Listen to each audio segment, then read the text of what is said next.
Samuel 7. And it came to pass, when the king sat in his house, and the Lord had given him rest round about from all his enemies, that the king said unto Nathan the prophet, See now, I dwell in an house of cedar, but the ark of God dwelleth within curtains. And Nathan said to the king, Go, do all that is in thine heart, for the Lord is with thee. And it came to pass that night that the word of the Lord came unto Nathan, saying, Go and tell my servant David, Thus saith the Lord, Shalt thou build me an house for me to dwell in?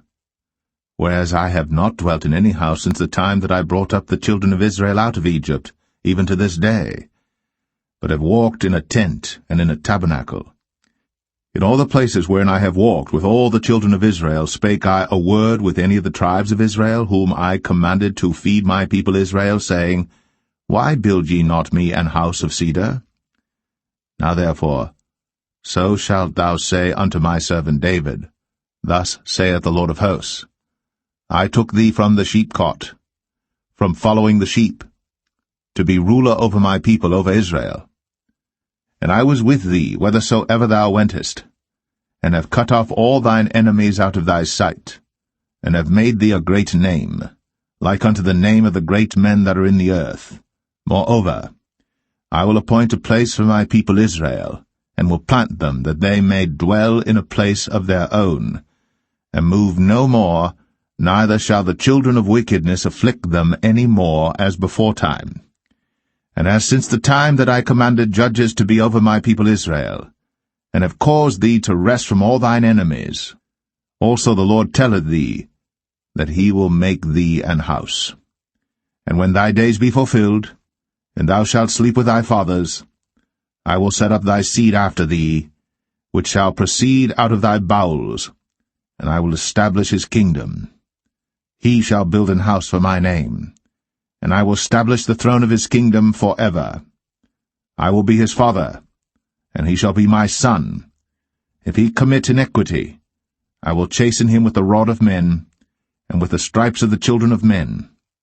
But my mercy shall not depart away from him, as I took it from Saul, whom I put away before thee. And thine house, and thy kingdom shall be established for ever before thee. Thy throne shall be established for ever. According to all these words, and according to all this vision, so did Nathan speak unto David.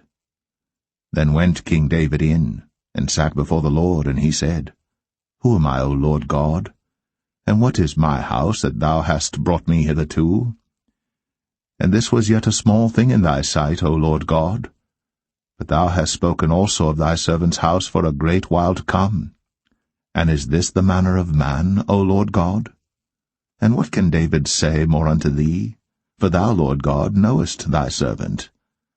For thy word's sake, and according to thine own heart, hast thou done all these great things, to make thy servant know them. Wherefore thou art great, O Lord God. For there is none like thee, neither is there any God beside thee, according to all that we have heard with our ears.